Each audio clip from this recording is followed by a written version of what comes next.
Bien, entonces hoy día vamos a ver un tema que antes no se estudiaba, perdón, no se estudiaba porque eran, digamos, parásitos muy raros y que no causaban mucho problema.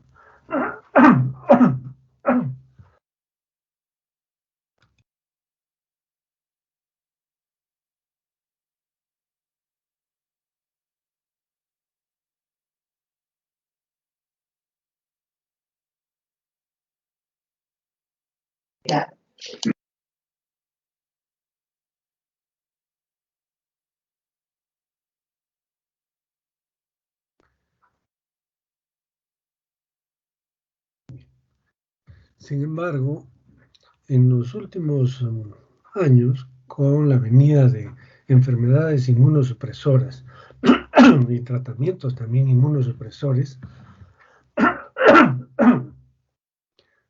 disculpe, estoy un poquito resfriado, eh, aparecen estas enfermedades emergentes, además así porque no se les da mucha importancia y luego empiezan a tomar gran connotación en los pacientes inmunosuprimidos. Por ello es que esta, estas parasitosis comienzan a tomar importancia y hay que estudiarlas. Además, es interesante también su estudio porque en los ciclos de estas coccidias, que se llaman así, son muy similares o tienen la misma forma que lo tiene también parasitosis que sí son conocidas desde hace mucho tiempo, como son toxoplasmosis, malaria. Entonces, vamos a estudiar las coccidiosis intestinales más importantes porque hay otras, pero que no tienen mucha importancia. Estas son todas infecciones del intestino delgado, caracterizadas generalmente por diarrea. Algunas son asintomáticas, causadas por protozoos como son Isospora belli, Cryptosporidium sp. Aquí hay varios Cryptosporidium, incluso de animales, pero quizás el más importante para nosotros es Cryptosporidium parvum, que lo vamos a ver luego. Luego tenemos una nueva también emergente, Cyclospora cayetanensis, eh, estudiada no hace mucho tiempo por una arequipeña, una bióloga, hija de un colega neurocirujano que ha fallecido, eh, y que Ortega apellida, y que ella hizo todo el ciclo de esta ciclospora y la publicó y es conocida mundialmente como Ciclospora cayetanensis porque todo su estudio lo hizo en la Universidad Cayetano Heredia y en Estados Unidos también. Ella ahora radica en Estados Unidos. Y finalmente Sarcocistis hominis, que si bien es cierto no causa mucho problema en el hombre tiene alguna connotación por el consumo de carnes mal cocidas. Acá están viendo imágenes de Cryptosporidium coloreados con Sil Nielsen, ¿no? Veamos ooquistes maduros de estos parásitos. Acá tenemos el Cryptosporidium sp, decimos porque no está tipificado en un examen de heces, no puede ser cualquier variedad. Hay varios genotipos de animales y del hombre. Generalmente el genotipo 2, que es el parvum, es el más frecuente, ¿no? Hay otro, Cryptosporidium hominis, bueno, también puede estar, pero hay otros, muchos más en animales. Isospora cayetanensis es mucho más grande, Cryptosporidium casi es el doble en tamaño, también colorea con Sil Nielsen. Isospora belli, ¿no? Este también puede colorearse con Sil Nielsen, todos son alcohol ácido resistentes en realidad. Y acá ya estamos viendo un ooquiste maduro, ¿no? Vean la forma que tiene, muy típica, como vamos a ver después. Veamos el Cryptosporidium, sobre todo el genotipo 1 y 2. que son los que más problemas traen. Entonces ahí tenemos esta microfotografía muy, muy buena realmente, y que es donde se ve un ooquiste con sus 4 esporozoitos. Están viendo ahí alargados los esporozoitos, se llaman así. Y entonces, ¿qué se llama? Tenemos también aquí ya visto en una microscopia electrónica, esto es una vista en un microscopio óptico y coloreado con SIL-Nielsen. Este es por inmunofluorescencia, que también se puede colorear estas coccidias o protozoos, ¿no? Y luego tenemos aquí estos elementos que son importantes y que los vamos a ver también en toxoplasmosis. Es esta parte alargada, que es uno de los esporozoitos, que tiene una estructura en un extremo, el núcleo, pero en un extremo, el extremo más delgado, todo un sistema de penetración de los a la célula, porque estos invaden las células, ¿no? Entonces,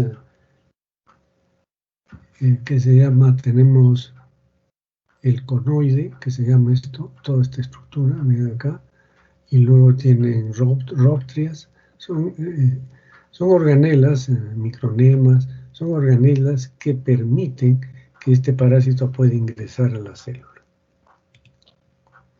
En el caso de Isospora belli, vamos a ver, esto es un ooquiste inmaduro que sale en las heces, vean, es alargado, acá tiene una especie de cuello de botella, y tiene en su interior un esporoblasto, blasto porque todavía no hay nada en su interior, es una masa embrionaria, digamos, ¿no?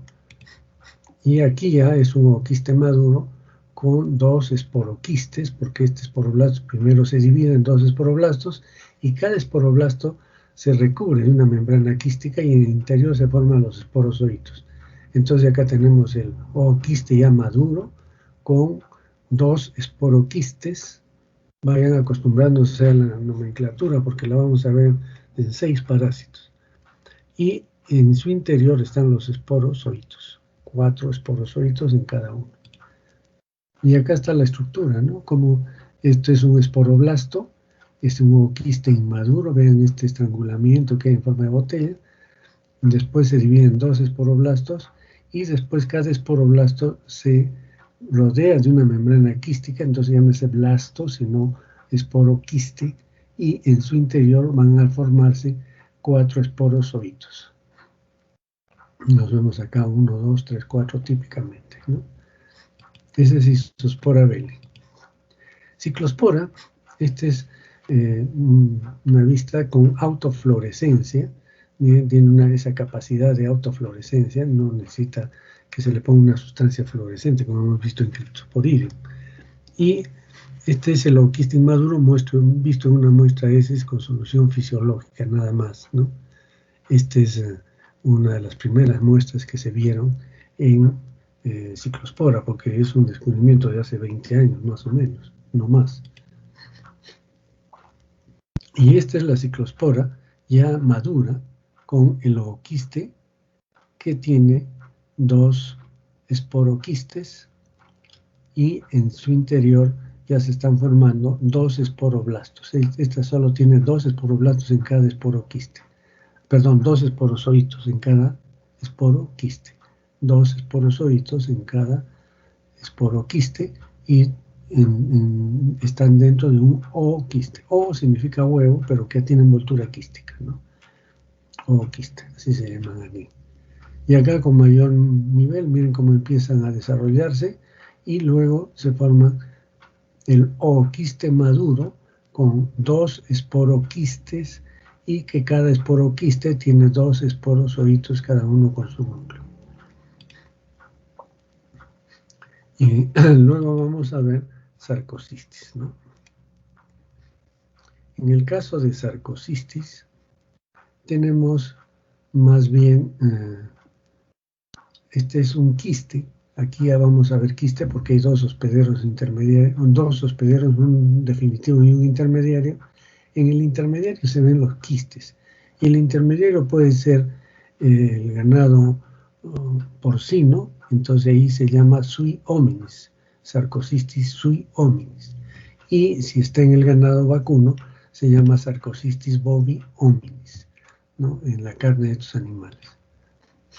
Y estos son los esporoquistes, porque acá ya se eliminan esporoquistes, ya no está el ooquiste, se rompió antes de salir. Esto es en las heces de una persona, de un humano. El humano es hospedero definitivo y el ganado es hospedero intermediario. Acá también vean un esporoquiste que tiene 4 esporozoitos en su interior. Y estos son los esporozoitos que ya están libres para actuar o invadir células, por ejemplo. Bien, vamos a ver entonces algo de la morfología, resumiendo más o menos. En el caso, acá hay un error. Es Isospora belli, es en forma de uso, hay un cambio. Es en forma de uso, Cryptosporidium es esférico y Ciclospora también es esférico, como lo hemos visto, ¿no? Sarcosistis tiene el esporoquiste, es ovalado. El tamaño es de 20 a 25 micras en el caso de Isospora belli. El Cryptosporidium es pequeñito, 4 a 5, es difícil de verlo si no se colorea, 4 a 5. En Ciclospora es de 8 a 10. Se puede ver a simple vista, no a simple vista, sino sin coloración, pero mejor es colorearlo. Y en Sarcosistis también de 8 a 10. Isospora belli tiene 8 esporozoitos. Recuerden, tiene 2 esporoquistes con 8 esporozoitos. O sea, 4 esporozoitos en cada esporoquiste. En el caso de Cryptosporidium, tiene 4 esporozoitos libres, no tiene, digamos, un esporoquiste. Es un ooquiste que no tiene esporoquistes y que tiene solo 4 esporozoitos libres, un ooquiste. Y acá en Ciclospora tiene 4 esporozoitos, 2 en cada esporoquiste. Entonces son 2 esporoquistes con 2 esporozoitos, hacen 4 esporozoitos en total.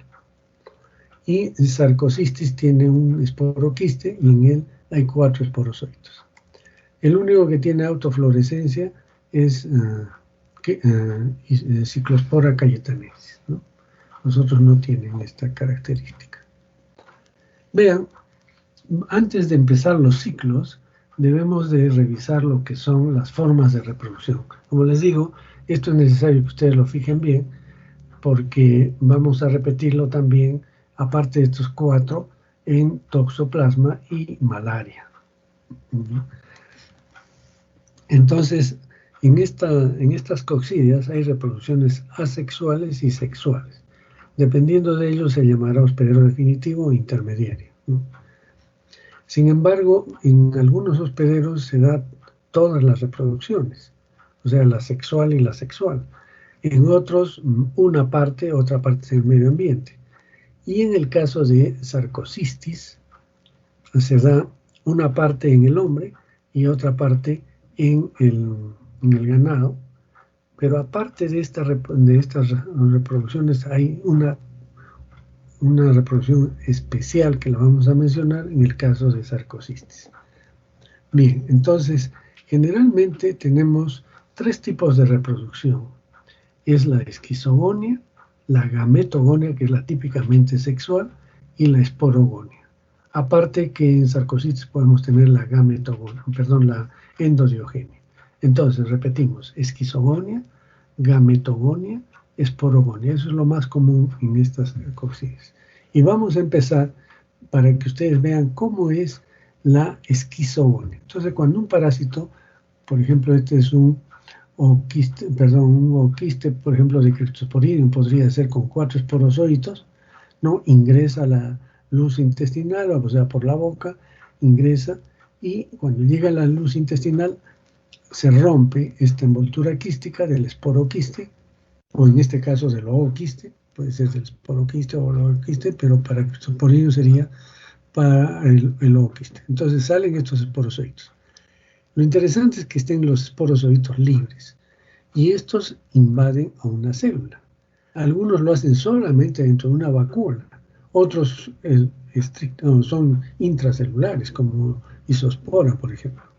Entonces vamos a ver la primera parte de reproducción, que es la esquizogonia. Entonces, ¿cómo es la esquizogonia? Se rompe este ooquiste, salen los esporozoitos y el esporozoito va a ingresar a la célula, ¿no? Generalmente, como digo, en criptosporidium es una vacúola. En los otros, en isospora se mete a la célula misma. Entonces salieron los esporozoitos, ingresaron a una célula. Luego se forma una vacuola parasitófora, como les dije, está la vacuola parasitófora, y dentro de esto empieza la esquizogonia a reproducirse. Inicialmente se llama trofozoito, tiene su citoplasma y tiene un núcleo, se llama trofozoito, ¿no? Luego, este trofozoito divide su núcleo en varias porciones, en este caso son 4, ¿no? Pueden ser 8 o a veces más. Entonces, lo que interesa es que entiendan lo que es la esquizogonia. Entonces, esquizo significa división y gonia es formación, ¿no es cierto? Entonces, ¿qué significa? Que el trofozoito, que solo tenía un núcleo, con cromatina, por supuesto, esa cromatina se fragmenta, en este caso, en 4. Y ya tenemos un esquizonte joven. Solamente es que tiene 4 núcleos. Entonces ya nuestro trofozoito es un esquizonte joven. Este vuelve a reproducirse, y por ejemplo acá tenemos 8, y también es un esquizonte inmaduro. Al joven también se le llama inmaduro, pero más típicamente a este ya se le llama inmaduro. ¿Y qué es lo que va a pasar? Lo que va a pasar es que cada porción de núcleo se va a rodear de citoplasma, ya se hacen independientes. Y en ese momento ya tenemos el esquizonte maduro. Cada porción de núcleo se rodeó de citoplasma. Y entonces tenemos el esquizonte maduro. Luego, este esquizonte maduro tiene estas digamos, estructuras ya independientes, que tienen 8, por ejemplo, en este caso, que se conoce como el merozoito. Entonces, estamos hablando de merozoitos. Entonces, podemos repetir esto, es importante, ¿ya? Nos demoramos un poquito, no importa.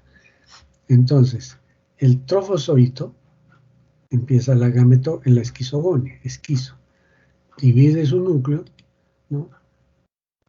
Luego lo sigue dividiendo, tenemos el esquizonte inmaduro, y luego cada porción del núcleo se rodea de citoplasma.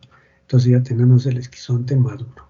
Y cada una de estas estructuras se llama merozoitos, son los merozoitos.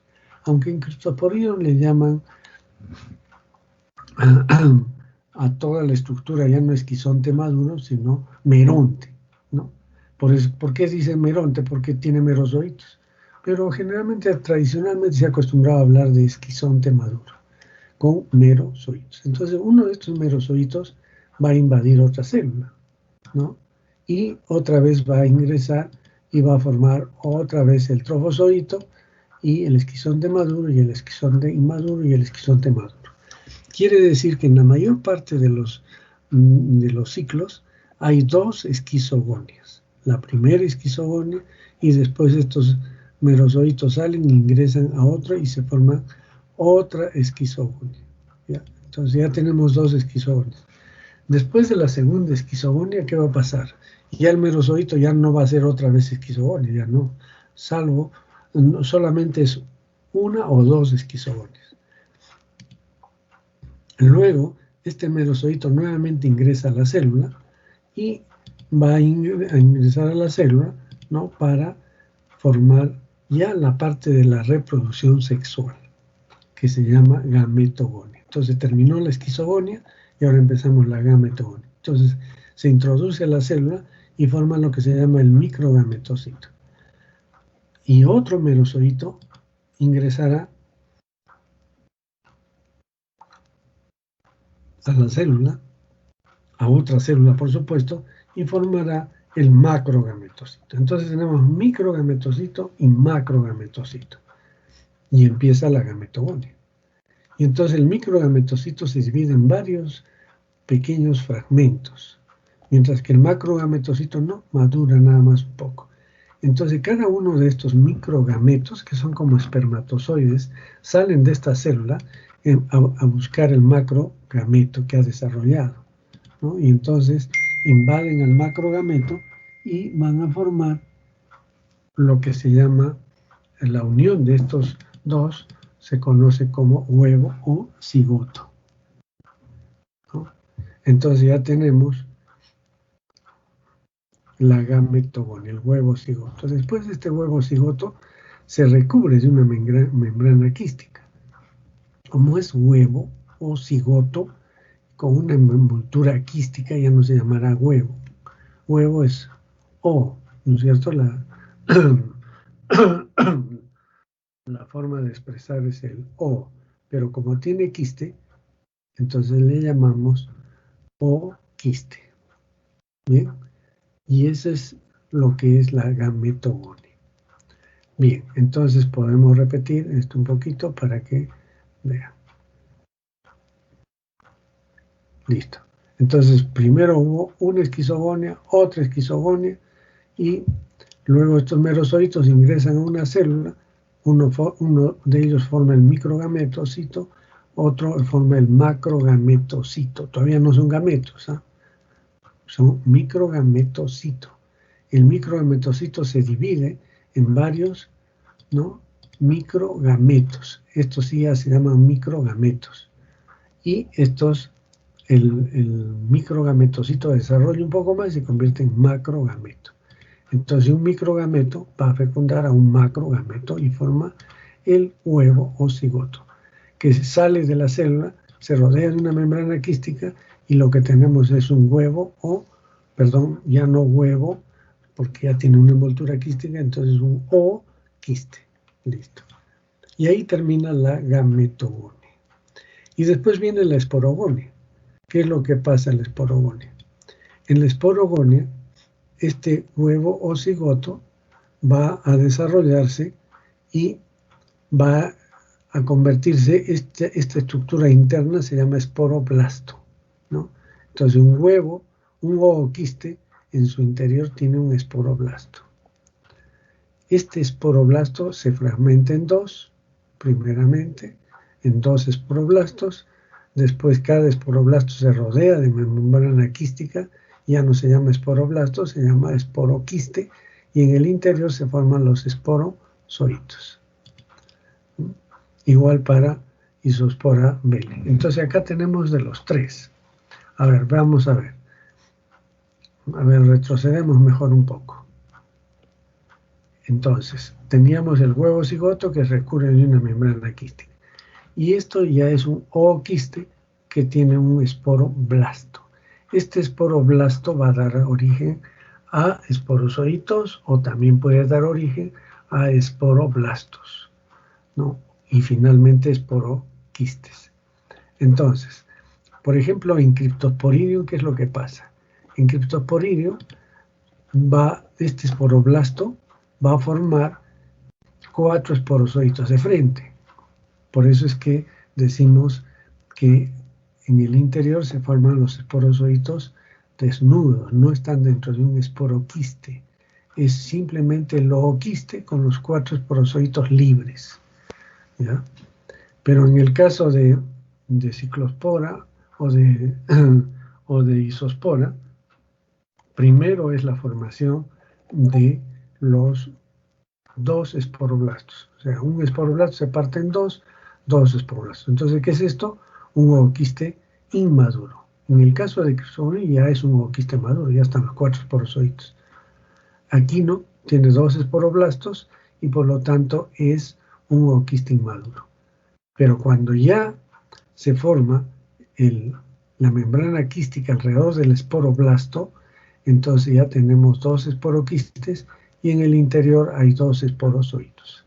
Esto entonces, ¿a quién corresponde? ¿Quién tiene 2 esporoquistes con 2 esporozoitos, Cyclospora cayetanensis, ¿no?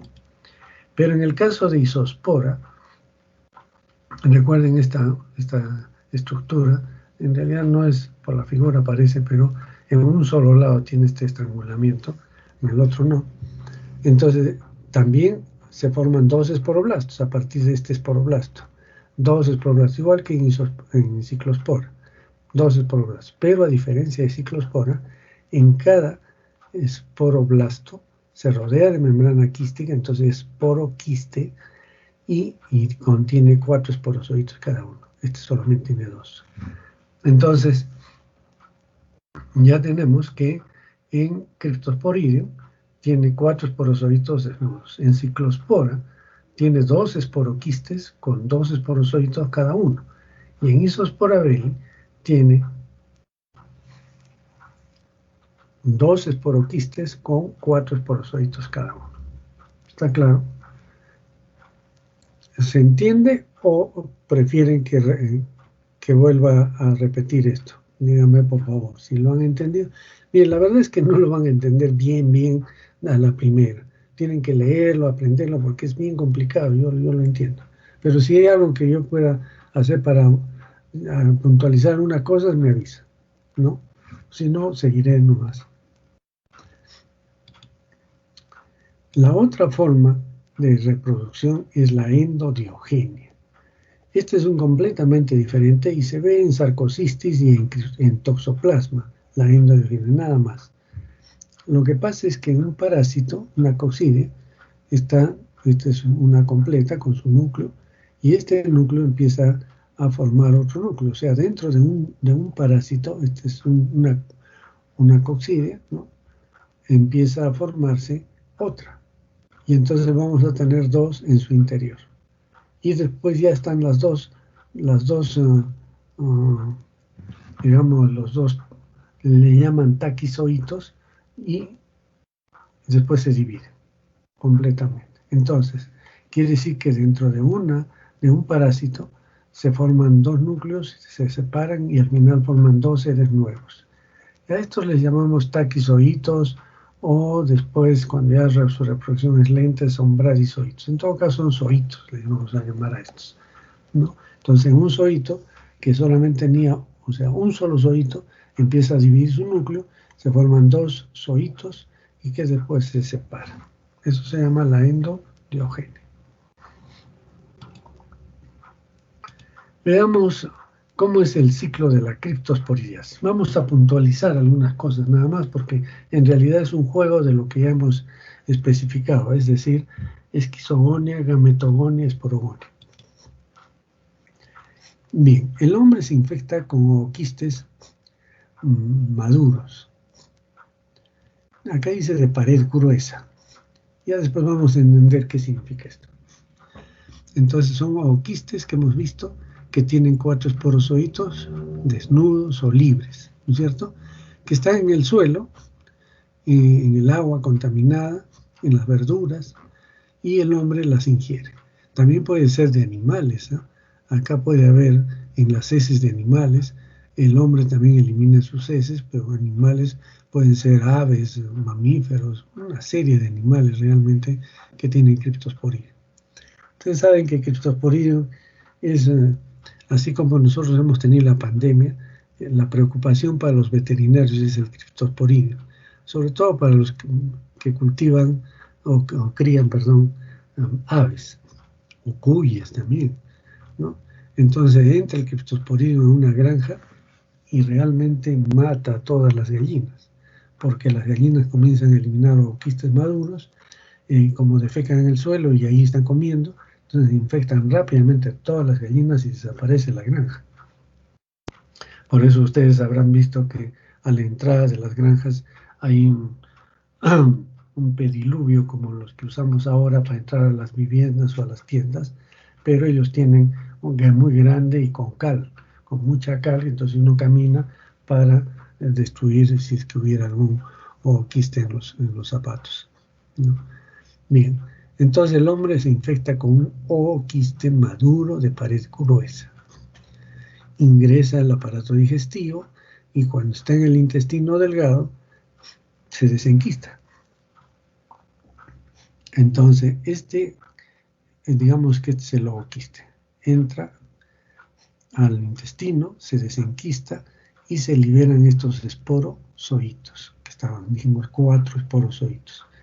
Estos esporozoitos entran a la célula y forman una vacuola parasitófora, generalmente en las cristas, ¿no? Ahí se forma la vacuola parasitófora.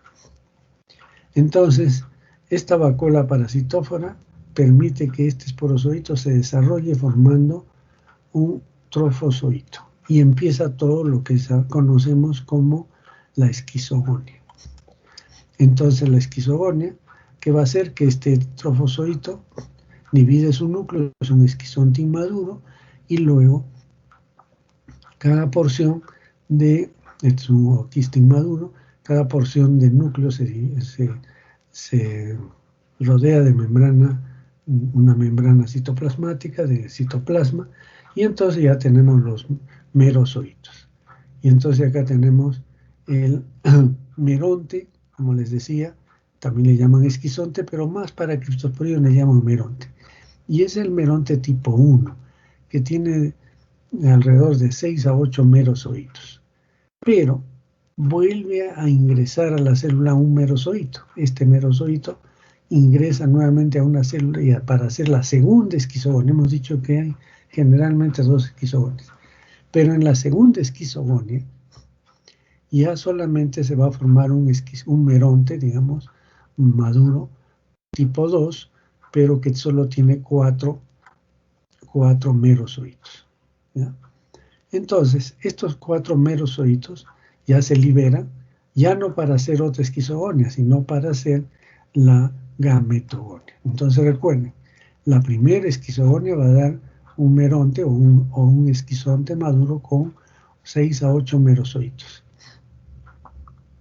Pero en la segunda esquizogonia ya va a dar un meronte o esquizonte tipo 2, que ya solo tiene 4 merozoitos. Salen de estos 4 merozoitos un merozoito, pero ya no va a ser esquizogonia, sino va a ser la gametogonia. ¿Y qué es lo que hace? Un merozoito ingresa, forma el macrogametocito, el microgametocito, y después el microgametocito se divide en varios microgametos y el macrogametocito se desarrolla un poco más y es el macrogameto. Se juntan y forman el huevo o cigote. ¿Listo? Entonces, recordando que se infecta con un ooquiste maduro que está acá, luego hace una esquizogonia, el meronte 1, hace otra esquizogonia, el meronte 2, empieza la gametogonia, macrogametocito, microgametocito, se divide en varios microgametos, un macrogameto, y se une formando el huevo o cigoto. Este huevo o cigoto se recubre de membrana quística y ya no es huevo o cigoto, sino es un ooquiste con un esporoblasto. Y ese esporoblasto rápidamente va a formar esporozoitos, no forma esporoquistes, como vamos a ver en los otros. De frente a los esporozoitos, por eso que están libres. Pero este tiene la particularidad de formar 2 tipos, así como hizo meronte 1, meronte 2, forma 2 tipos de ooquistes que ya salen con las heces. Estos van a salir con las heces. Del huevo o cigoto, entonces, que se formó un ooquiste, este ooquiste tiene 4 esporozoitos, pero pueden ser 2 tipos de ooquistes, uno de pared gruesa y uno de pared delgada. El de pared gruesa es el que va a infectar a otra persona o a un animal y sale con las heces y se queda en el medio ambiente. Y es el que va a infectar acá. Sin embargo, este ooquiste de pared delgada, como su pared es sumamente delgada, se rompe en el intestino delgado y se liberan los esporozoitos. Como son los esporozoitos infecciosos ya para hacer otra vez la esquizogonia, la gametogonia, se llama la autoinfección interna. O sea, sin salir el ooquiste maduro de pared delgada, sin salir, se rompe y empieza otra vez la infección. Es una autoinfección interna. También hay autoinfección externa, quiere decir que el ooquiste maduro de pared gruesa puede volver a ingresar por la vía oral, el ciclo ano-mano-boca, y nuevamente se infecta la persona. ¿Por qué decimos que aquí hay autoinfección? Ya casi no hemos visto, por ejemplo, en amebas, en balantidio, no hablamos de autoinfección. ¿Por qué? Porque el parásito se divide en el interior y ahí se acaba el problema. Aquí no. Aquí el parásito ingresa, se liberan los porosoditos, hace esquizogonia, otra esquizogonia, la gametogonia y elimina todo. O sea que si no hubiera autoinfección o interna o externa, se acaba el problema. Estos parásitos se autolimitan en la mayor parte de los casos, ¿no? Y esta autoinfección interna es importante en Cryptosporidium. ¿Por qué? Porque en los pacientes que tienen inmunosupresión no pueden controlar esta nueva infección. En los pacientes que son normales, que son inmunocompetentes, no hay problema, ahí se limita incluso esta autoinfección interna. Y entonces se limita la infección y se acaba el problema. Entonces todo el ciclo se acaba. Pero en estos no. Y entonces esto se hace interminable en los pacientes con inmunosupresión, ¿no? Con la autoinfección interna y lo matan al paciente. Los primeros casos de muerte por SIDA, los pacientes idosos se morían por diarrea y deshidratación. ¿Y cuál era la causa de esa diarrea? No es el virus. El virus simplemente es un virus que afecta el sistema inmune. Aquí la causa de muerte era el Cryptosporidium. Y que el Cryptosporidium tiene la particularidad no solamente de estar en el intestino, sino puede estar realmente en pacientes inmunodeprimidos en todo el aparato digestivo, incluso en el aparato respiratorio, en los bronquios. Se suele encontrar Cryptosporidium. Entonces, por eso esta enfermedad es sumamente grave. De todas las coccidias, este es el más importante, el que causa muerte, el que hace autoinfección, los otros no. Y entonces es importante que ustedes conozcan bien esto porque hay mucha gente que tiene Cryptosporidium, además es el más prevalente también. Y uno se puede infectar de animales. Entonces todos estos aspectos le dan una connotación muy especial al Cryptosporidium, ¿no? Como les digo, hay varios genotipos, el 1, el 2, el 1 que es Sarcocystis hominis, le llaman así también, el 1 es solamente de hombre, y mientras que el Cryptosporidium parvum, que es el 2, este más bien es de hombres y otros animales, y hay otras especies solamente de animales, ¿no? Pero el parvum es el más frecuente, más que el hominis, incluso que solo es del hombre. Entonces, ¿quién tiene el parvum? Tienen pues aves, pueden tener roedores, etc. Bien, entonces este es el ciclo de Cryptosporidium. Entonces, la localización intestino delgado en una vacuola parasitófora no rompe la célula, porque una vez que sale, se recupera esta célula, no se rompe. Estadio de salida, el ooquiste maduro de pared gruesa, el mecanismo de infección a través de las manos, del agua, los alimentos, el estadio infeccioso, el ooquiste maduro de pared gruesa, el estadio infeccioso, el mecanismo de infección, el mecanismo de transmisión, me estaba confundiendo, es el fecalismo, tanto del hombre como en las heces de animales también. El estadio infeccioso es el ooquiste maduro de pared gruesa, el mecanismo de infección el agua, los alimentos, etc. Y reservorios están pues los animales, ¿no? Que tenemos todo tipo de animales, ¿no? En ganado vacuno, pueden estar los roedores, etc. Todos ellos pueden sufrir, las aves, sufrir esta infección. Bien, veamos isosporidiasis. Isospora belli es exclusivamente del hombre, ya no es como Cryptosporidium, que es una zoonosis. Acá no, isospora es solamente del hombre y tiene sus particularidades. Entonces, el hombre se infecta con un ooquiste maduro y el ooquiste maduro tiene 2 esporoquistes con 4 esporozoitos cada uno. Estos ingresan al aparato digestivo, se desenquistan Se desenquista tanto el ooquiste como el esporoquiste que están acá adentro y liberan los esporozoitos.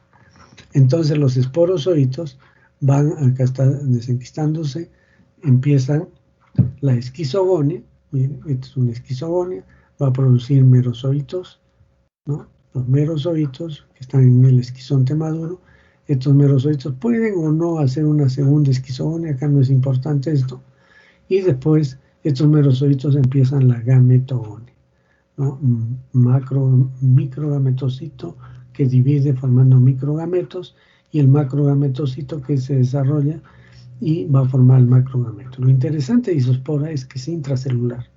Aquí no está en la vacuola, está dentro de la célula.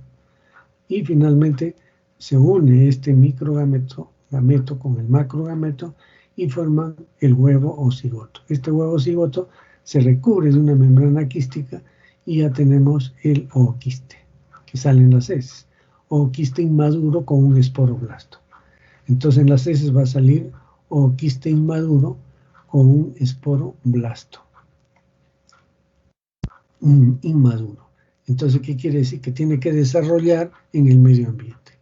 En un ambiente que no sea muy seco, que tenga en pocos días, 1, 2, 3 días ya está desarrollándose y que no esté expuesto al sol, por supuesto. Entonces completa su desarrollo. Primero, el esporoblasto, que estaba en el ooquiste inmaduro, se divide en dos, sigue siendo un ooquiste inmaduro con 2 esporoblastos, y luego cada esporoblasto se rodea de una membrana quística y empieza a formar los esporozoitos en su interior. Y finalmente tenemos un ooquiste maduro con 2 esporoquistes y 4 esporozoitos cada uno. Eso se llama isosporidiasis, ¿no? Entonces recuerden, lo interesante de isospora es que no puede haber autoinfección. ¿Por qué no puede haber autoinfección? Porque necesita desarrollar en el medio ambiente. Entonces, el ooquiste que una persona eliminó no necesariamente la va a ingerir esa misma persona, sino es otra. Entonces no hay autoinfección externa y ni tampoco hay autoinfección interna porque lo que elimina son ooquistes inmaduros. Entonces tenemos el ooquiste inmaduro que va a desarrollar en el medio ambiente. Ese es un aspecto. El otro aspecto es que es intracelular y va a desencadenar una respuesta inflamatoria importante. Entonces la localización, intestino delgado, intracelular, el estadio de salida, ya no es un ooquiste maduro de pared gruesa como en el caso de Cryptosporidium, es un ooquiste inmaduro que contiene un esporoblasto. Mecanismo de transmisión, fecalismo. Aquí el hombre es el único que tiene la enfermedad. El estadio infeccioso, entonces es el ooquiste maduro con 2 esporoquistes con 4 esporozoitos cada uno. Y el mecanismo de infección es a través de las manos, del agua o de los alimentos mal lavados. Y esta es Cyclospora cayetanensis, ¿no? En Cyclospora cayetanensis o en Cyclosporidiasis, el estadio infeccioso también es un ooquiste maduro, que como hemos dicho tiene 2 esporoquistes con 2 esporozoitos cada uno. Llega al intestino y en el intestino se desenquista, acá estamos, el ooquiste, se desenquista y empieza su reproducción, ¿no? Primero va a ser una esquizogonia y luego acá miren, está desenquistándose, ingresa y va a formar el esquizonte 1 o meronte 1, igual que Cryptosporidium, el meronte 2 o esquizonte 2. Todo esto es una esquizogonia, forma asexual. La esquizogonia es una reproducción asexual. Y después empieza la reproducción sexual, que es la gametogonia, con la formación de microgametos y macrogametos. Se fusionan y forman el huevo cigoto que se recubre de una membrana quística y se llama ooquiste. Este ooquiste tiene un esporoblasto, es un esporoblasto, que sale al medio ambiente. Entonces requiere de que en el ambiente rápidamente, es en cuestión de horas prácticamente, se forman, a partir del esporoblasto que salió, se forman 2 esporoquistes y cada uno va a tener 2 esporozoitos. Y ese ya es el estadio infeccioso. O sea que, igual que isospora, necesita del medio ambiente. Solo Cryptosporidium se desarrolla completamente en el hombre. Entonces, la localización, ¿no?, es el intestino delgado también. El estadio de salida, esto también es en una vacuola. El estadio de salida es el ooquiste inmaduro, mecanismo de transmisión, fecalismo del hombre, ¿no? El estadio infeccioso es el ooquiste maduro con 2 esporoquistes, cada uno con 2 esporozoitos, y el mecanismo de infección a través del agua, verduras o frutas contaminadas, ¿no?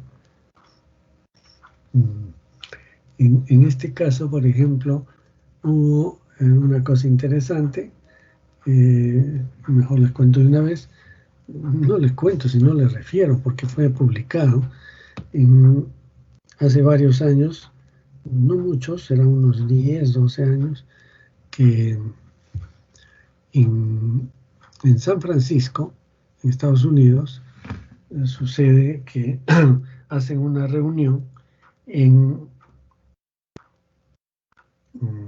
un hotel lujoso para anestesiólogos, para presentarles un nuevo producto que se utiliza en anestesia, ¿no? Entonces, gran parte de los anestesiólogos fue a ese centro, a ese hotel.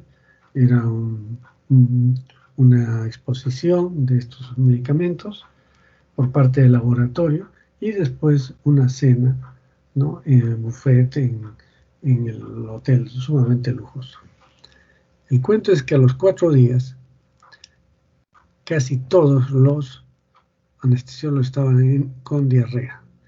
Esto fue todo un tema porque resulta que no había quien dé anestesia en la ciudad, ¿no? Estaban todos enfermos. Eran pocos los que no habían ido a esta reunión y esos tenían que dar anestesias de urgencia sobre todo, pero los demás no, estaban con diarrea intensa, no podían ir a trabajar y entonces no encontraban, hacían los exámenes de cultivo negativos, serología negativa, todos los análisis que estaban haciendo eran negativos. Y una esposa de uno de los anestesiólogos era patóloga clínica, trabajaba en el laboratorio y comenzó a estudiar las heces de su esposo pues al detalle, ¿no? Y de pronto identifica a la ciclospora, que ya había sido publicada, pero que no la veía mucho en Estados Unidos. Y entonces la publican, o mejor dicho, la habían publicado y ella revisó la bibliografía y dijo, no, este es ciclospora. Entonces hicieron todo el estudio de esta enfermedad, ¿no?, desde un punto de vista epidemiológico, y encontraron que quién había tenido, o qué es la comida que había desencadenado esto, porque algunos no comieron y no hicieron, eran las fresas, el postre, ¿no?, que tenía una fresa. Y entonces hablaron con el encargado de la preparación de las fresas, y entonces él refirió de que efectivamente las fresas no eran bien lavadas, porque cuando se lava mucho y sobre todo se le lava con agua caliente, se pierde la textura y ya no tiene pues la presentación que debería tener una fresa en el postre, ¿no?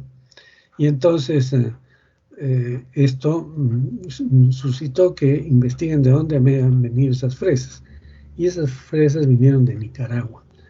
Y entonces, y que habían sido cultivadas las fresas en ese suelo, y había una enorme posibilidad de que sea con aguas hervidas. Entonces así viajaron de Nicaragua a Estados Unidos las ciclosporas, y produciendo pues todo este drama que fue realmente publicado y apareció en las noticias incluso. Ciclospora cayetanensis, ¿no? Bien, ahora vamos a ver este ciclo que más bien es de sarcocistis o la sarcocistosis. En la sarcocistosis tenemos dos hospederos. El hospedero definitivo, que es el hombre, porque en él se hace el ciclo sexual, y el hospedero intermediario, que es el ganado. Si es el bovino, se llama sarcocistis sui hominis, perdón, bovi hominis. Y si es el cerdo, sui hominis, ¿no? Entonces, el hombre se infecta al comer carne de estos animales cruda o mal cocida que tienen los sarcoquistes. Acá le llamamos quistes. Cuando hemos estudiado los otros, ninguno hablábamos de quistes, eran ooquistes. Acá estamos hablando de quistes. Entonces, este quiste que está en la carne, por eso se llama sarco, sarco significa carne, sarcoquiste, ¿no? Es ingerido por el hombre por sus hábitos de comer carne mal cocida. Llega al intestino, se libera este quiste, se desenquista y se liberan estas estructuras pequeñas que se llaman bradizoitos. En el quiste hay bradizoitos porque ya no se reproducen los parásitos. Bradi significa lento, hay una reproducción pero muy lenta. Y se llama bradizoitos o también quistozoitos porque están dentro del quiste. Entonces se liberan estos bradizoitos en el intestino, ¿no? Acá están entrando, ¿no? Y qué es lo que, perdón, acá, estos bradizoitos, empieza acá, los bradizoitos se liberan en el intestino. ¿Y qué hacen? Ingresan a las células, pero de frente se van al subepitelio. Ya no se quedan en el epitelio intestinal, sino en el subepitelio y empiezan de frente lo que es la gametogonia. No hacen esquizogonia como en los otros casos. En el hombre de frente la gametogonia. Entonces se forma el microgameto, el macrogameto, se fertiliza el huevo cigoto, ¿no? El ooquiste inmaduro con ya una membrana quística, se llama ooquiste inmaduro, y el ooquiste inmaduro forma dos esporoquistes, igual que en isospora, dos esporoquistes y en su interior 4 esporozoitos. Ya está. Entonces, si le ponemos acá la membranita del ooquiste, sería un ooquiste maduro con 2 esporoquistes y con 4 esporozoitos cada uno, o sea, 8 esporozoitos. Pero ¿qué es lo que pasa? En el subepitelio se rompe este ooquiste maduro. Miren, este ooquiste maduro se rompe y se liberan estos esporoquistes, los esporoquistes.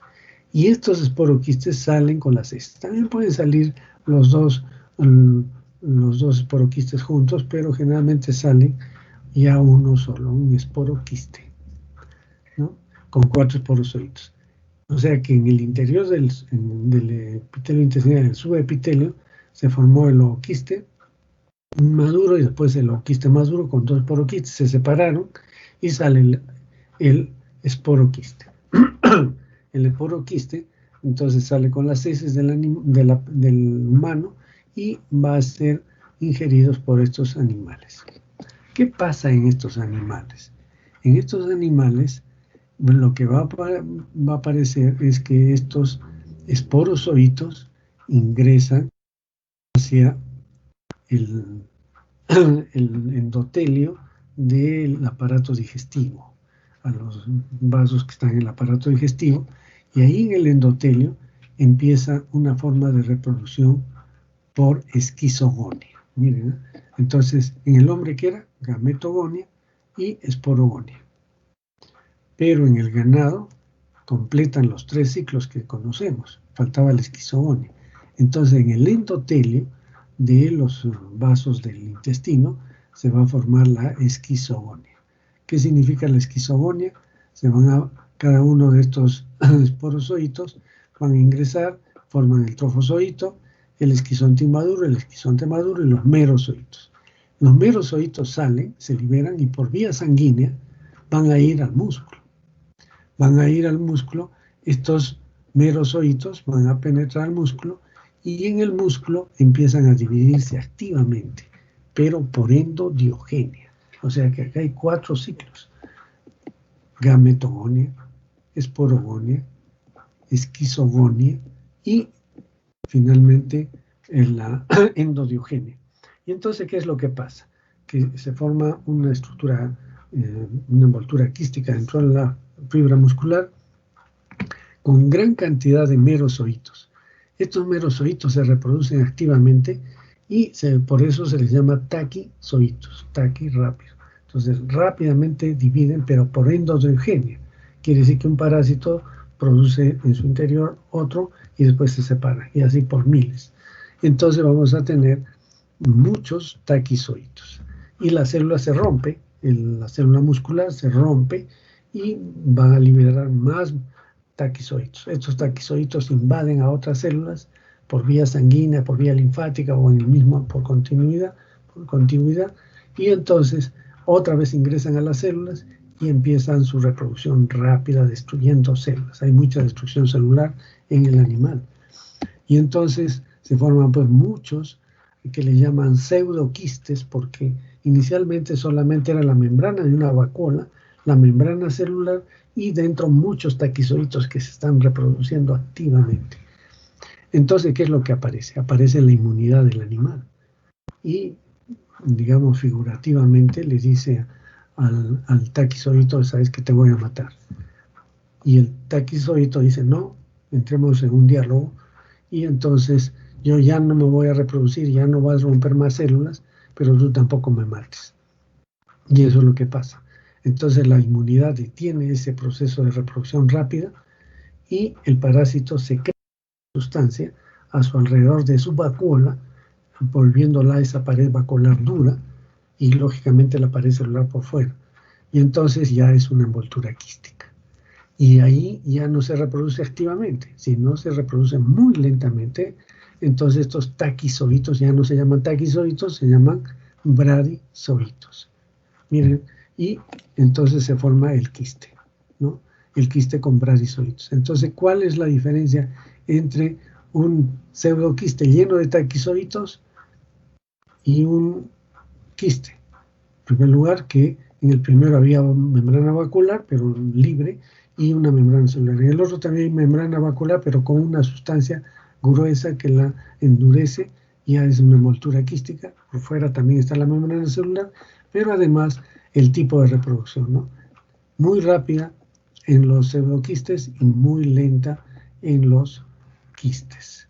Y el hombre se infecta por comer quistes. Listo. Eso es entonces lo que corresponde a sarcocistosis. La verdad es que esta parasitosis es muy poco importante para el hombre. Y aquí debo mencionarles que hay otros sarcocistis que puede afectar al hombre, pero no el hombre a ser de hospedero intermediario.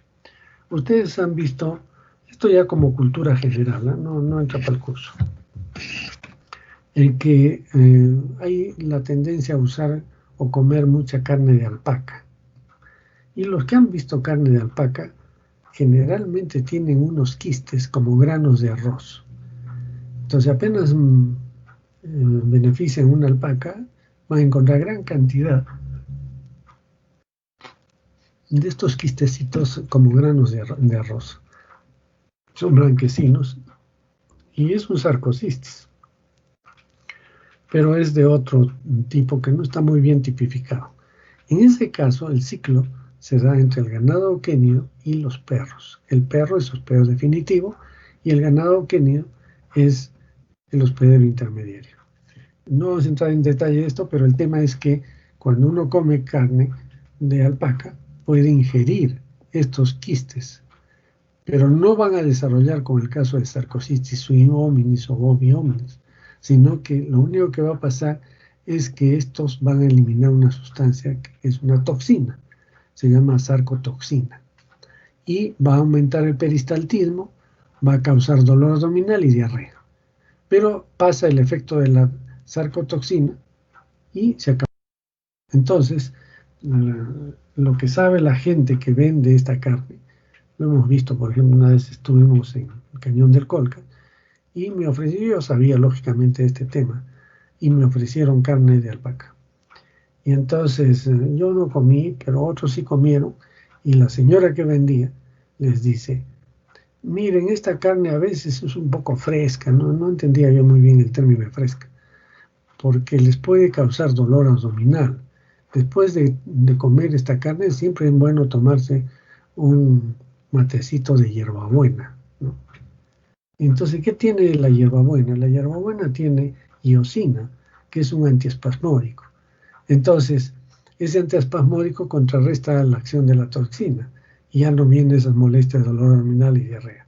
Miren, sin saberlo, esta gente que prácticamente es ignorante, saben cómo controlarlo. O sea, la tradición, ¿no?, popular hace que conozcan que la hierbabuena es muy bueno para esto y contrarresta el veneno o la toxina de este sarcocistis.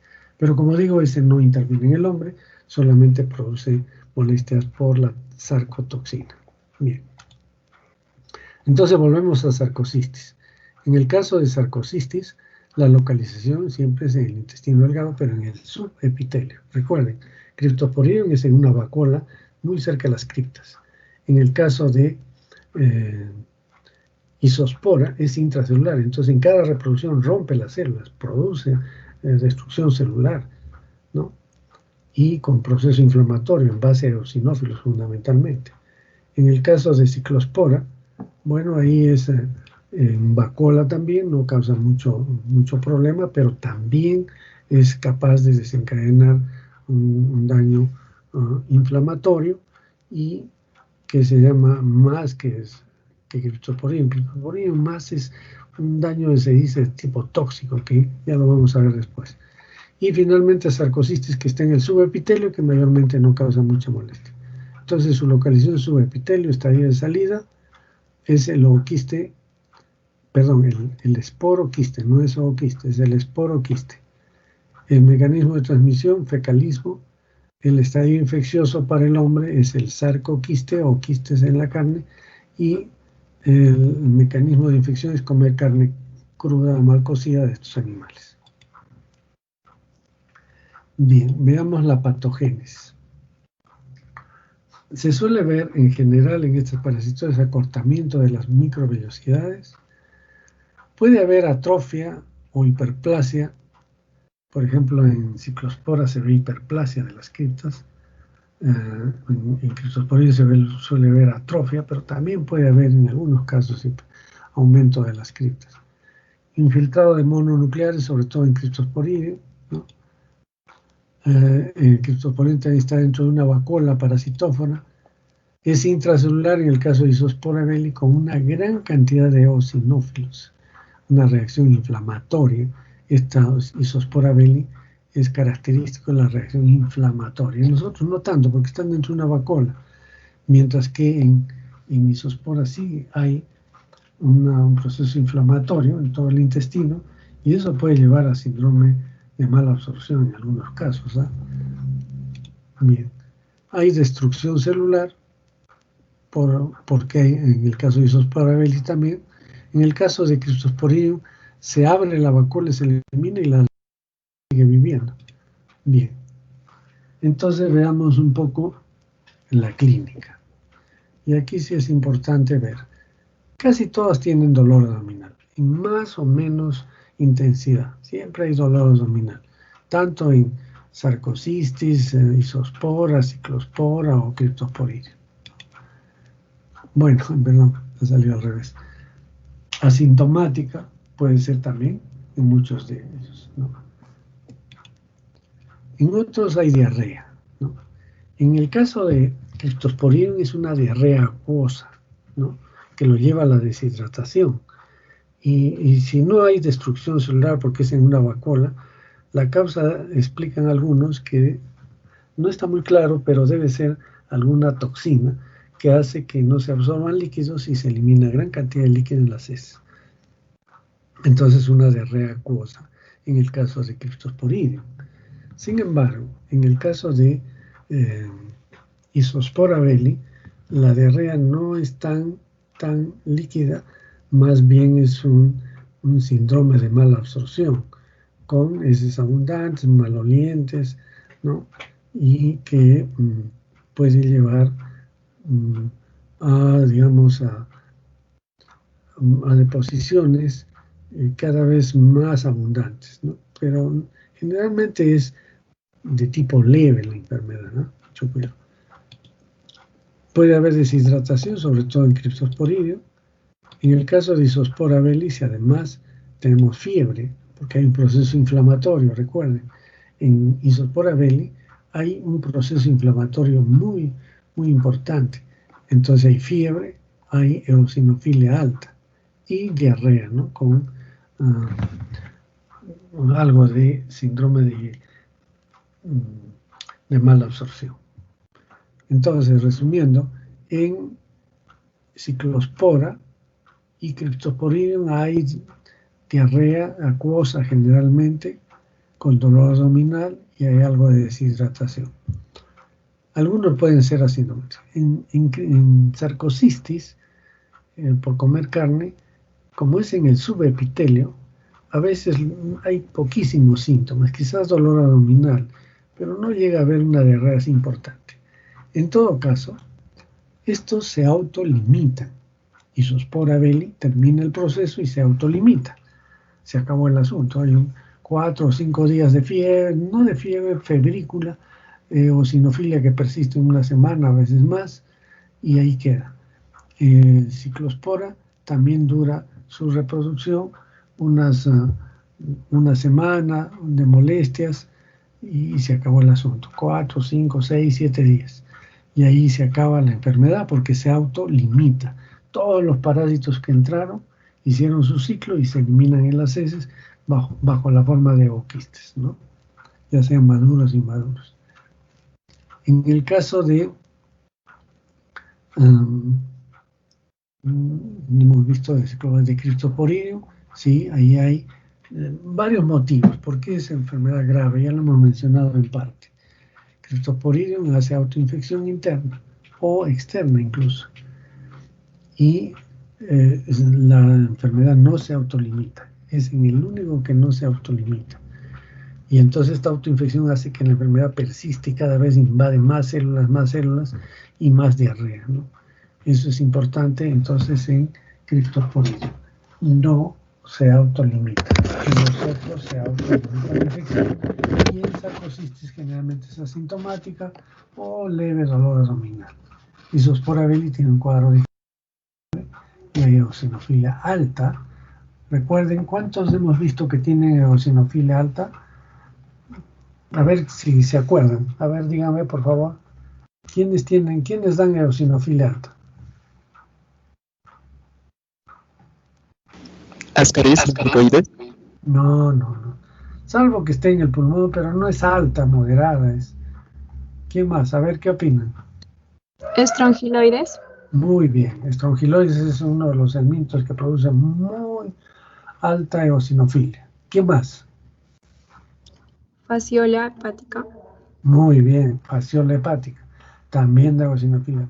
Y esta coxidia es la única coxidia que vamos a estudiar que da eosinofilia alta, ¿no? Entonces, eso es lo que llama la atención. Un paciente con fiebre eosinofilia, hacer exámenes, no hay fasciola, no hay estrongiloides, hay que buscar isospora. Incluso, allí el tema es que mientras está la persona enferma, es que está haciendo el ciclo, o sea, está formándose la esquizogonia y la gametogonia. Recuerden que la esporogonia en isospora es externa en el medio ambiente. Sin embargo, la esquizogonia y la gametogonia se están reproduciendo, ya están dando fiebre, ya están dando eosinofilia, pero si uno hace examen de heces no encuentra nada, porque todavía no se han formado los ooquistes, ¿no? Inmaduros. Y muchas veces la enfermedad se diagnostica después de que pasaron los síntomas, recién aparecen los ooquistes inmaduros en las heces. Entonces, eso es lo que pasa y por eso es que esta enfermedad tampoco no se le da mucha importancia porque no se le asocia a la enfermedad porque van a encontrar el diagnóstico posterior a la clínica, ¿no?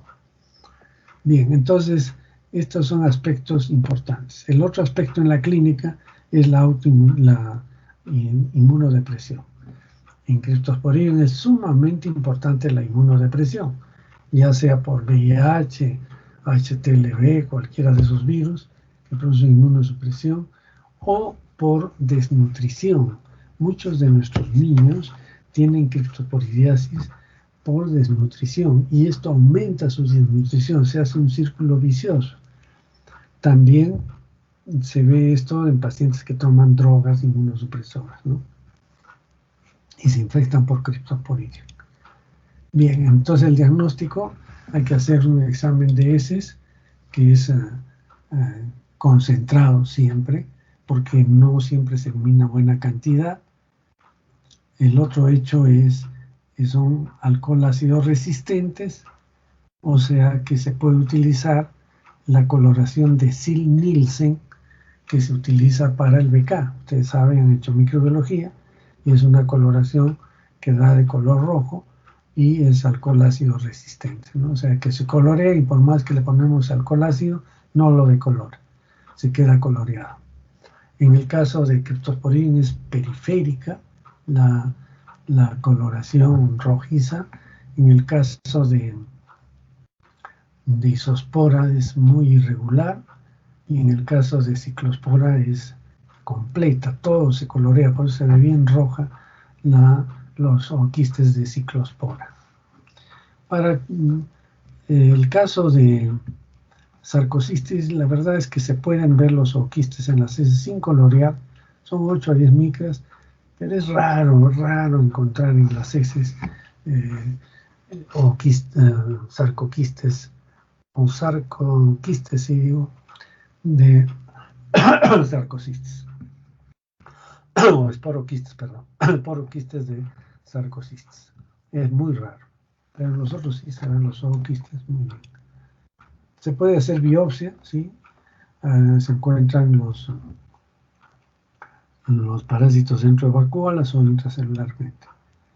Inmunofluorescencia, ya hemos visto, se pueden colorear con inmunofluorescencia, no es lo mismo que la autofluorescencia. La autofluorescencia solo lo tiene en el caso de Ciclospora, pero todos pueden colorearse con sustancias fluorescentes, es decir, se utiliza anticuerpos contra los antígenos de estas coccidias y con una sustancia fluorescente, ¿no? Entonces se colorea y se llama inmunofluorescencia directa, porque de frente con los anticuerpos a los antígenos de los parásitos que están en las heces, y se ve muy bien coloreado, como han visto en una fotografía, ¿no? Entonces, inmunofluorescencia directa es esta. También se pueden detectar coproantígenos por método de ELISA, se detectan las proteínas desprendidas de estos parásitos en las heces. También se puede hacer la PCR, pero ya estas cosas de inmunofluorescencia sí se suele hacer. Coproantígenos cada vez menos, son costosos, PCR peor, casi no está al alcance de todos los laboratorios. Entonces lo fundamental aquí es el método de concentración con fundamentalmente flotación, porque estos ooquistes son bien livianitos.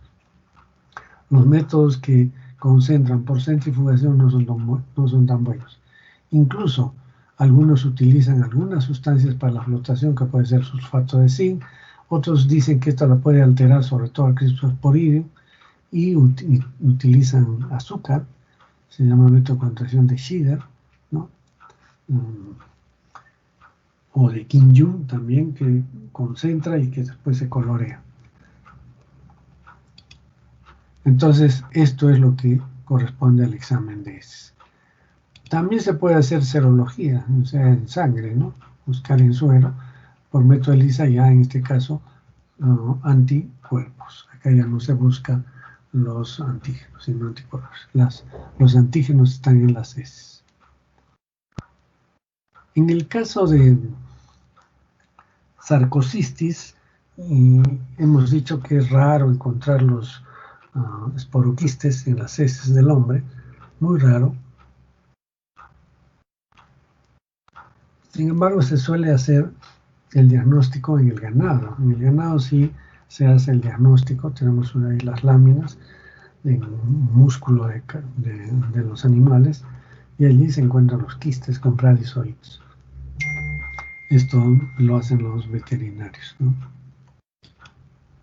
Bien, en cuanto a la epidemiología, En cuanto a la epidemiología, tenemos que el 5 al 15% de pacientes con diarrea tienen criptosporina, es para criptosporina, ¿no? 5 a 15% en pacientes con diarrea. Eso, o sea, es importante, ¿no? Miren, muchas diarreas que no se encuentra la causa, le hacen ahora por rotavirus o parásitos y no se encuentra. Y es que es difícil de ver el criptosporina. Si ustedes hacen un pedido de examen de heces, nadie les va a buscar el criptosporina, ¿no? Tiene que ser gente muy entrenada para que sospeche criptosporina. Los quistes son de 4 micras, son pequeñitos.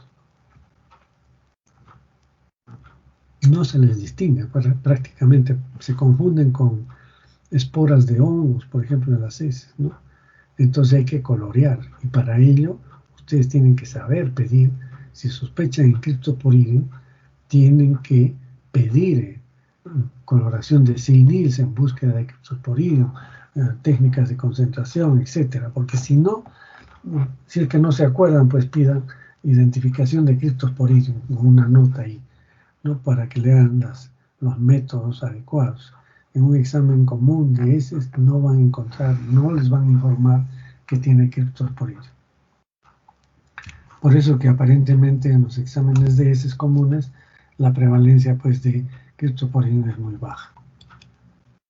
En el caso de isospora sí se puede ver. Aquí el tema es que suele verse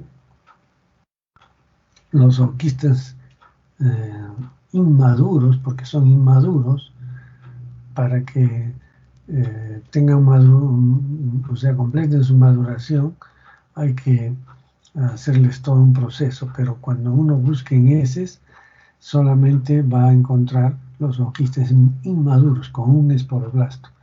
Lo que pasa es que su cubierta, que es en forma alargada y con cuello de botella, es muy transparente, sumamente transparente. Si bien es cierto, todo el quiste mide 8 micras más o menos, 8 a 10 micras, pero dentro el esporoblasto es más pequeño, será unas 6, 5 micras. Y muchas veces lo único que uno ve es el esporoblasto. Tiene que mover el micrométrico, fijar bien la vista para ver la envoltura quística, que es muy transparente. Entonces, isospora por eso también se pasa en el diagnóstico, no es fácil identificarla. Generalmente es menos del 1%, ¿no? Es poco realmente por estos detalles, porque muchas veces se pasa el diagnóstico y otras porque se encuentran los quistes después de que el paciente ya pasó la fase clínica. Bien. En el caso de... Estamos aquí en ciclospora. En ciclospora quizás hay que mencionar que no hay una prevalencia así para decir, ¿no? Son casos aislados, generalmente son brotes epidémicos que se presentan en esta parasitosis. No tenemos una casuística para decir este porcentaje de ciclospora Belli. Y sarcositis peor, ¿no? Que casi nunca se encuentran esos los quistes. En cuanto a la profilaxis, lavado de manos, fundamental, ¿no? Para las 3 primeras, lavado de manos, agua hervida, ustedes ya conocen todas estas medidas, verduras y frutas lavadas. Consumo de carnes bien cocidas para sarcositis. Eso es el tema de sarcositis. Y finalmente, el control. En el control tenemos que ver la crianza de animales, o sea, siempre evitar el contacto del hombre con heces de animales, ¿no? Y entonces no es conveniente pues criar en la vivienda algunos que se llama mascotas, ¿no? Pueden tener perros, gatos, todos pueden tener criptosporina, ¿no? Pero principalmente roedores, los ratones, cuyes y las aves. Las aves tienen muchos criptosporina. Y entonces en ese caso es necesario poner las medidas de cuidado para evitar, ¿no? la presencia de animales en la vivienda, sino tenerlos en un corral, en un lugar separado. Eliminar los roedores o controlar los roedores en la vivienda.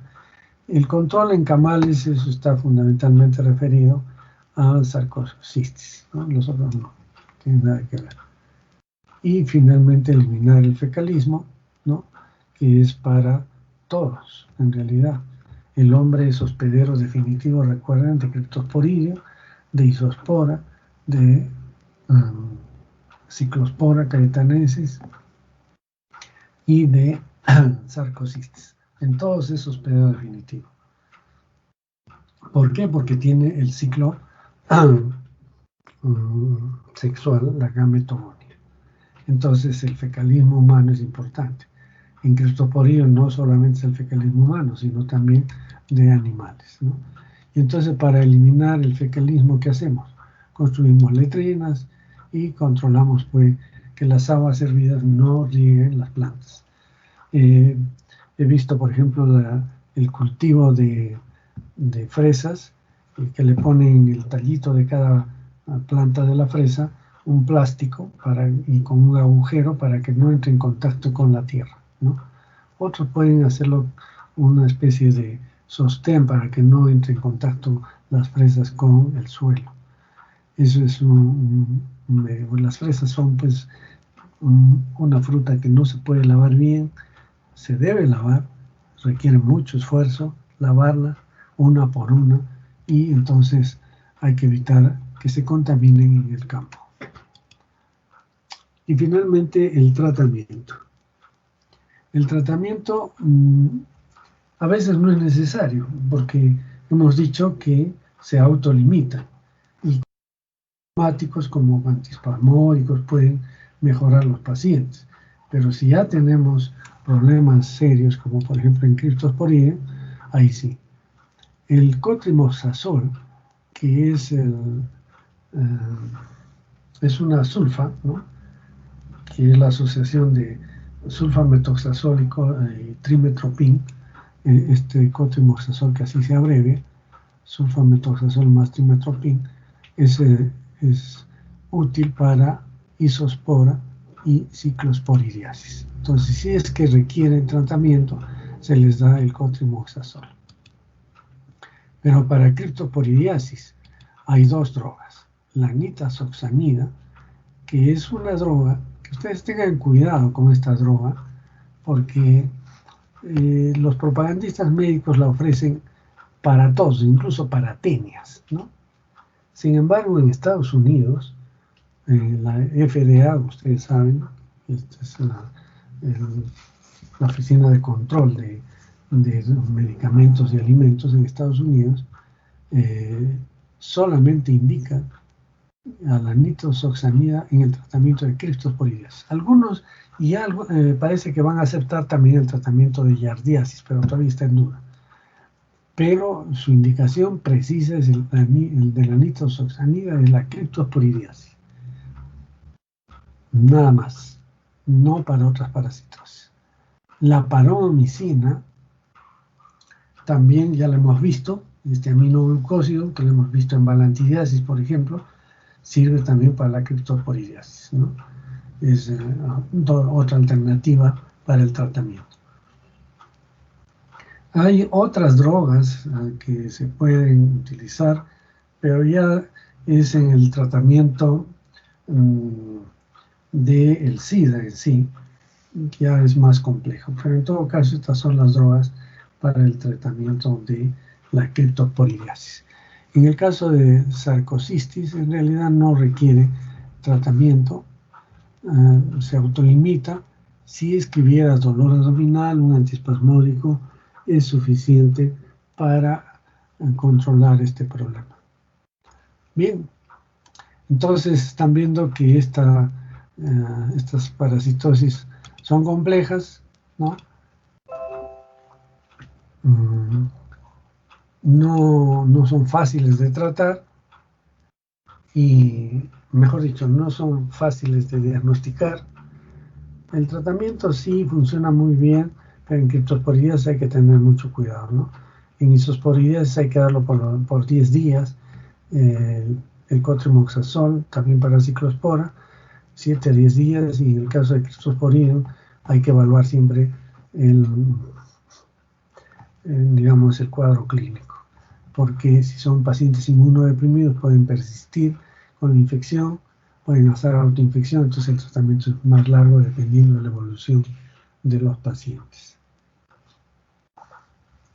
Les aconsejo que revisen bien los ciclos. En la práctica vamos a volver a revisar estos ciclos porque no son sencillos, yo lo entiendo, pero quiero que los aprendan bien, porque después cuando hagamos toxoplasmosis y malaria ya se avanza muy bien, esos tienen mucha clínica, mucha fisiopatología, entonces ya no podemos estar dedicándonos demasiado tiempo en el ciclo, ¿no? Acá sí, lo más importante son los ciclos.